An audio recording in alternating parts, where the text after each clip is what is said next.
This channel does not promote any violent, harmful, or illegal activities. All content provided by this channel is meant for an educational purpose only.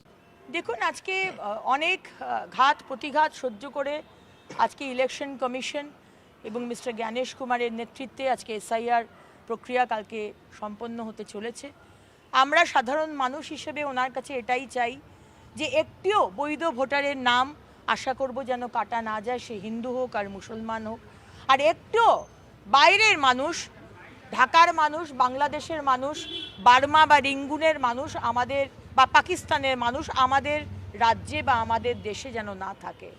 একটিও মৃত ভোটারের নাম, duplicate ভোটারের নাম, shifted ভোটারের নাম যেন না থাকে। স্বচ্ছভাবে ভোট হোক, তারপরে যে কোনো দল জিতুক আমরা মাথা পেতে নেব। থ্রেড কালচার তো এগিয়ে বাংলার একটা পার্ট।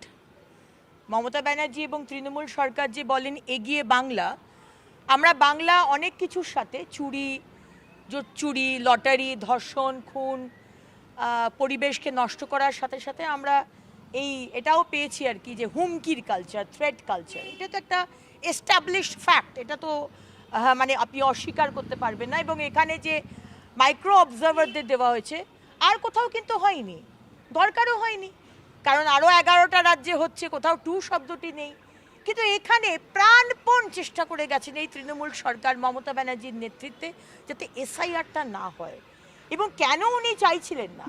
একজন ব্যক্তি, একজন বিরোধী নেত্রী যে 2005 সালে দাঁড়িয়ে পার্লামেন্টের ফ্লোরে একগুচ্ছ কাগজ ছুঁড়ে মারলেন ডেপুটি স্পিকারকে, প্রতিবাদ করলেন যে বাংলাদেশ থেকে অনুপ্রবেশকারীরা ঢুকছে। আজকে কি হয়ে গেল যে মুখ্যমন্ত্রী হওয়ার পরে উনি 180 ডিগ্রি চেঞ্জ হয়ে গেলেন? কেন হলেন সেটা বাংলার মানুষ, কি হিন্দু কি মুসলমান, আশা করি বুঝতে পাচ্ছেন। এই সরকারকে আর বিশ্বাস করবেন না। আমরা বাংলার মানুষ স্বচ্ছ ভোটার রোল চাই এবং সেটা আমরা পাবো।